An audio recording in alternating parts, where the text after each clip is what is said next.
नमस्कार। हमारे सामने एक 9 वर्षीय बच्ची है, छोटी। उसकी एक कुंडली है। 27 अगस्त 2011 दोपहर के 3:12 पर इनका जन्म हुआ है। कुंडली में देखेंगे आने वाले समय में education, professional life, married life, इन सब के बारे में हम यह चर्चा करने वाले हैं। ये कुंडली धनु लगन की कुंडली है और चंद्रमा अष्टम भाव में कर्क राशि में विराजमान है, यानी लग्न के स्वामी बृहस्पति हैं, राशि के जो स्वामी हैं वो चंद्रमा स्वयं है, यानी कर्क राशि के मालिक चंद्रमा। लग्न धनु लगन अपने आप में एक अग्नि तत्व का लगन होता है। मालिक भले ही बृहस्पति हों, लेकिन ये ऐसा व्यक्ति विशेष है जो कि अपने भीतर कुछ स्वभाव में क्रोध भी रखता है, क्योंकि बृहस्पति की 2 राशियां हैं, एक धनु राशि, एक मीन राशि। धनु राशि अग्नि तत्व की राशि है। ईश्वर के प्रति आस्था, काल पुरुष का 9वां भाव, यानी व्यक्ति अपने भाग्य का स्वयं निर्माता भी होता है। वहीं अग्नि तत्व लिए हुए है, यानी शरीर के अंदर एनर्जी भी है। लगन का मालिक लग्नेश बृहस्पति पंचम भाव में बैठा हुआ है। लग्नेश का पंचम में जाना, लगन आप स्वयं है, पंचम भाव बुद्धि का स्थान, यानी व्यक्ति बुद्धिमान है। इसको सीधे शब्दों में कहेंगे, लग्नेश पंचम में गया, व्यक्ति बुद्धिमान है। व्यक्ति की कैचिंग पावर अच्छी है। व्यक्ति जीवन में अपने पूर्व पुण्यों के कारण जीवन में सफलता हासिल करेगा। पूर्व पुण्यों के कारण उसको ब्लेसिंग्स मिलेगी, क्योंकि पंचम भाव पूर्व पुण्यों का भी है। वहीं लग्नेश लगन को देख रहा है, मान सम्मान देता है, अच्छा स्वास्थ्य देता है, अच्छी आयु देता है। बृहस्पति चतुर्देश भी है, जो कि भूमि, जमीन, जायदाद, सुख साधन भी आप व्यक्ति को दिला देता है। चलिए, लग्नेश का लगन को देखना अपने आप में ही बहुत प्रभावशाली माना जाता है। लगन पर मंगल का भी प्रभाव है। अब आप देखिए, लग्नेश तो पंचम में गया और पंचमेश आ गया सप्तम में, फिर लगन को देख रहा है। अगर पंचमेश लगन को देखे तो ये एजुकेशन के लिए अच्छा होता है। फिर से व्यक्ति की बुद्धिमत्ता अच्छी दिखाई दे रही है, कैचिंग पावर अच्छी दिखाई दे रही है।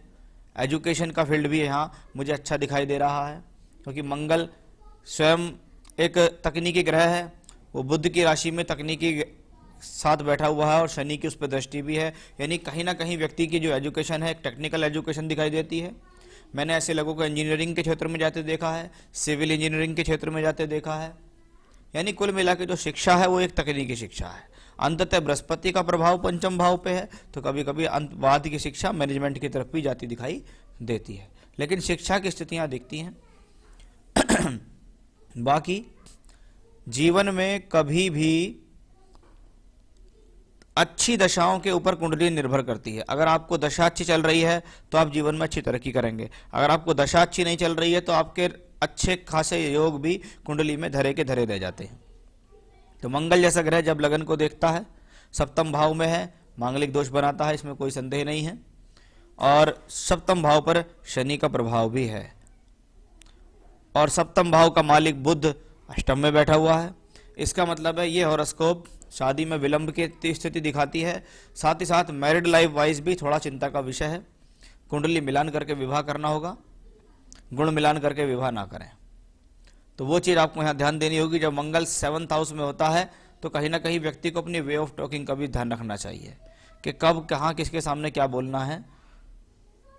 इनको ध्यान रखना होगा, क्योंकि इनकी वाणी थोड़ी सी खुली हुई हो जाती है और फिर ये नहीं देख पाते हैं कि हम किससे क्या कैसा बोल रहे हैं, जिसके कारण और लोग हर्ट हो सकते हैं। तो मंगल पंचमेश होकर लगन दशम से संबंध बना रहा है। इसका मतलब है जीवन में आप जो भी एजुकेशन करेंगे उसका आपकी प्रोफेशनल लाइफ में इंटरफेयर हो जाएगा। प्रोफेशनल लाइफ अच्छी हो जाएगी, आपके एजुकेशन के बेस पे हो जाएगी। शनि दशम भाव में बैठे हुए हैं। दशम भाव में बैठे हुए शनि, तृतीयेश का दशम में जाना व्यक्ति से प्रोफेशनल लाइफ में जद्दोजहद और मेहनत कराता है। वहीं धनेश का जाना आप अपनी प्रोफेशनल लाइफ में अपनी बोलचाल का, अपनी भाषा का, अपनी वाणी का प्रयोग करेंगे और जीवन में तरक्की हासिल करेंगे, क्योंकि उसको मंगल की भी दृष्टि है।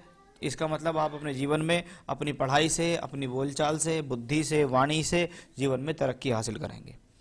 वहीं आप देखेंगे कि बुध और चंद्रमा जैसे 2 ग्रह, एक बुध एक चंद्रमा, अष्टम में बैठा है, आयु के लिए अच्छा माना जाता है, पैतृक संपत्ति के लिए अच्छा है, जीवन में होने वाले अचानक से लाभ के लिए अच्छा होता है। वहीं बुध को देखिएगा आप, बुध सप्तमेश होके जब अष्टम में जाए तो ये मैरिड लाइफ के लिए मैंने आपको बता ही दिया, कुछ डिले का कॉम्बिनेशन कहलाता है। साथ ही साथ ये दशमेश भी है। जब दशमेश अष्टम में पहुंचता है तो व्यक्ति को अपनी प्रोफेशनल लाइफ को एक तरीके से स्थायी करने में, उसको टिकाऊपन लाने में बहुत अधिक प्रयास करना पड़ता है।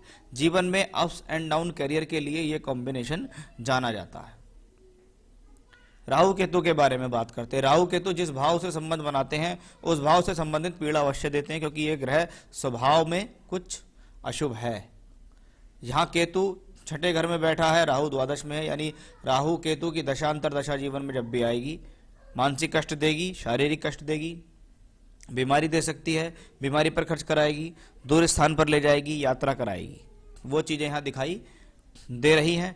साथ ही साथ किसी व्यक्ति विशेष के द्वारा कोई छल कपट धोखा या किसी व्यक्ति विशेष द्वारा नुकसान पहुंचाने की स्थितियां भी ऐसे प्लैनेट्स के कारण देखी जाती हैं। सूर्य को देखिए, नवमेश नवम में है। नवमेश भाग्य स्थान का मालिक भाग्य स्थान में, बृहस्पति उसको दृष्टि देता है। ये भाग्य के लिए अच्छा है, धर्म के लिए अच्छा है, धार्मिक यात्राओं के लिए अच्छा है, पिता के साथ सहयोग के लिए अच्छा है, यानी इसको कह सकते हैं भाग्य आपका साथ देगा। शुक्र की थोड़ी सी प्रॉब्लम है। शुक्र इस कुंडली में यहाँ छठे और एकादश का मालिक हो गया है। एकादशेश का भाग्य स्थान में जाना अच्छा है। ये भाग्य के साथ लाभ का अच्छा योग बन रहा है। भाग्य हमारा लाभ के साथ जुड़ गया, और जब भाग्य लाभ के साथ जुड़ गया तो आप कार्य करने के लिए चलिएगा, भाग्य आपका अवश्य साथ देगा। लाभ आपके लिए तैयार रहेगा, लेकिन उससे पहले कर्म अवश्य करना पड़ेगा। वहीं सूर्य ने शुक्र को अस्त किया। अब शुक्र को कहते हैं ब्यूटी ऑफ मैरिज। आपकी वैवाहिक जीवन में कितनी अधिक सुंदरता रहने वाली है। एक तो आप सामाजिक रूप से अपनी शादी को दिखा रहे हैं कि हम बहुत खुश हैं, एक अंदरूनी रूप से आप परेशान हैं, तो वो शुक्र से आता है। तो शुक्र यहाँ अस्त भी है। फिर से एक कॉम्बिनेशन आया मैरिड लाइफ में देरी का, और कुंडली मिलान करके विवाह करें। जैसे नेगेटिव कॉम्बिनेशन इनके चार्ट में है वैसे इनकी हस्बैंड के चार्ट में नहीं होंगे तो मैरिड लाइफ बहुत अच्छी चलेगी। तो ये तो था एक हॉरोस्कोप में ओवरऑल कॉम्बिनेशंस। बुध की दशा व्यक्ति को चल रही है, अभी 9 वर्ष की उम्र है, और बुध खत्म हो जाएंगे 2029 के मार्च में। 29 का मतलब है जब जीवन में 18 वर्ष के आसपास ये होंगे तब इनको जो है बुध की दशा खत्म हो जाएगी। तो तब तक एजुकेशन तो ठीक चलती रहेगी। क्योंकि सबसे अच्छी बात इस हॉरोस्कोप में यह है कि व्यक्ति अगर चाहे तो अपने बल पर बहुत कुछ कर सकता है, स्वयं के बल पर कुछ करने में सक्षम है। दशमांश कुंडली को हम देखते हैं प्रोफेशनल लाइफ के लिए। उससे पहले मैं नवांश को देखूंगा। नवांश भी अपने आप में ठीक है, बृहस्पति सप्तमेश है, यहाँ लग्नेश भाग्य स्थान में गया है, और सप्तमेश अपने राशि को भी देखता है और लग्नेश को भी देखता है, यानी कि ये हस्बैंड वाइफ के बीच में एक ठीक कॉम्बिनेशन मुझे दिखाई दिया कि हाँ कुछ परेशानियों के बाद ट्यूनिंग बन जाएगी, इसको ऐसा कह सकते हैं।